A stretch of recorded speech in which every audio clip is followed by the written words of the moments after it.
Assalamualaikum warahmatullahi wabarakatuh. Oke, balik lagi dengan gua Taufik. Di video kali ini kita nggak bakal unboxing atau first impression salah satu atau dua device seperti biasa.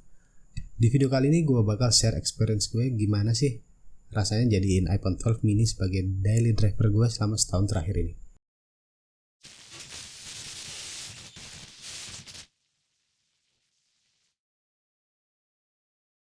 Sebelum kita lanjut ke pembahasan video kali ini, perkenalkan gue Taufik. Di channel ini gue bakal bahas tentang device terbaru, gadget, atau apapun yang berhubungan dengan teknologi.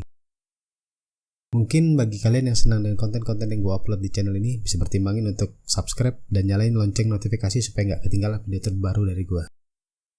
Oke, sedikit cerita, sebelum gue hijrah ke iPhone user di awal tahun 2020, gue adalah Android user. Ya mungkin pada saat itu semua brand berbondong-bondong buat smartphone dengan layar yang makin besar daripada sebelumnya. Dan gue termasuk orang yang bermasalah dengan handling di layar yang besar. Terbukti, smartphone gue sebelumnya terhitung 2 kali terjatuh dan berakibat pecah LCD. Dan mungkin beberapa teman-teman memiliki perasaan yang sama dengan gue dan pengalaman yang sama.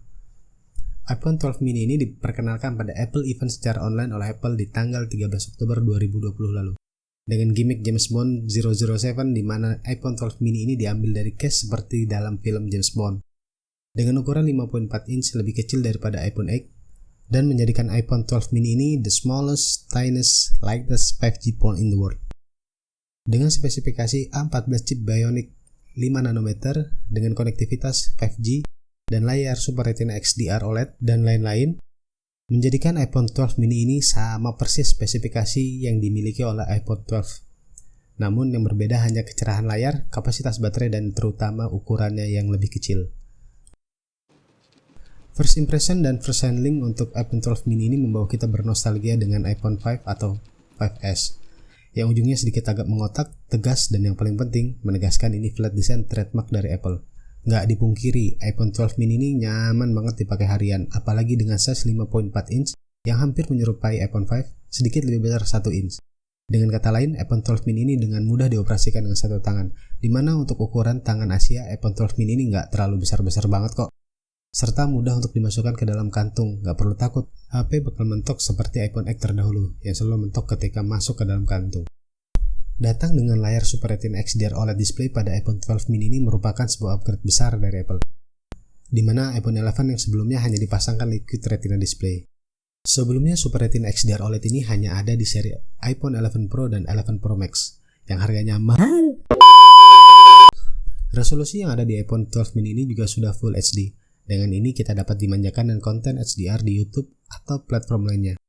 Dengan dimensi 5.4 inch ditambah dengan notch kecil dan bezel yang super tipis ini nggak mengurangi kita untuk menikmati indahnya layar OLED dari Apple, dan bahkan terlihat luas untuk ukuran HP sekecil ini. Ditambah lagi dengan stereo speaker Apple yang nggak pernah salah. Namun di iPhone 12 mini ini dengan kecerahan layar hanya 625 nits, dimana kalau dipakai di bawah sinar matahari jadi agak sedikit menerawang. Tapi it's okay. Dengan dibekali chipset A14 Bionic 5 nanometer, 4 core GPU dan baterai 220 mAh, awalnya gue skeptis dengan spek yang diberikan oleh Apple untuk varian termurah iPhone ini. Berdasarkan base experience gue terhadap iPhone 6 yang pernah gue pakai dulu, gue selalu siapin chargeran atau powerbank untuk pengisian daya di waktu makan siang. Dan buat kalian yang doyan main game, iPhone 12 mini ini udah sangat cukup dengan spek yang dibawa, baik buat main game kompetitif atau buat main game santai. Tapi gue nggak rekomendasiin HP ini buat kalian yang suka main game, karena untuk ukuran layar cuma 5.4 inch, menurut gue HP ini terlalu kecil untuk handling beberapa game. Opini dari gue sih. Dan di sini gue make untuk main game selama 2 jam, baterai iPhone 12 mini ini tersisa 40%. Ya kurang lebih 40% lah. Dan untuk penggunaan normal chattingan, browsing, dan nonton YouTube, iPhone 12 mini ini masih tahan setengah hari dengan screen off time-nya 4 jam. Dan untuk penggunaan super santai, chattingan, sosmed, sesekali baterai ini tahan sampai dengan 1 harian.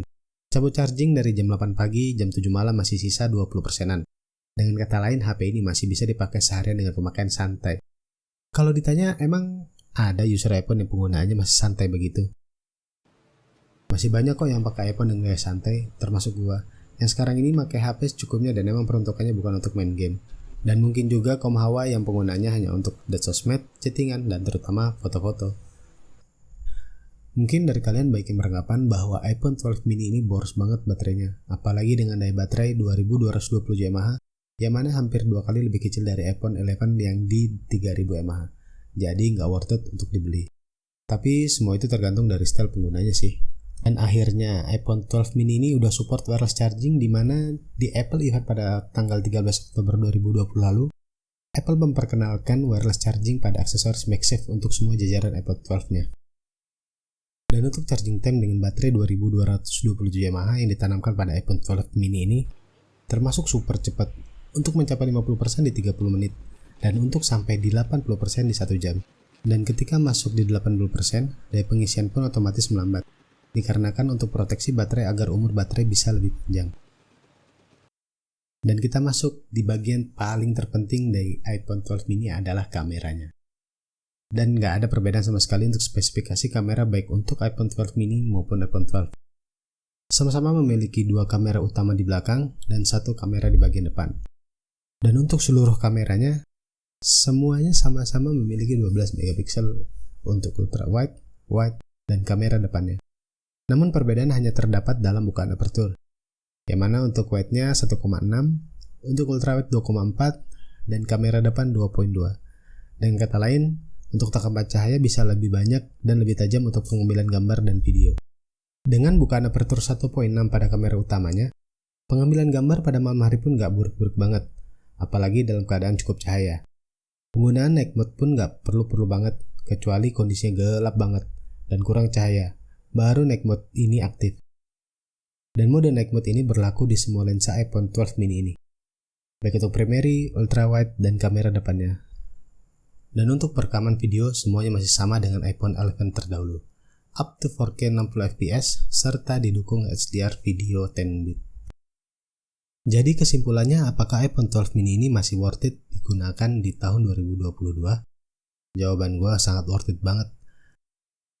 Apalagi untuk kalian yang lagi nyari HP yang kecil, ringkas, serta spek kemput, iPhone 12 mini ini bisa jadi jawaban kalian.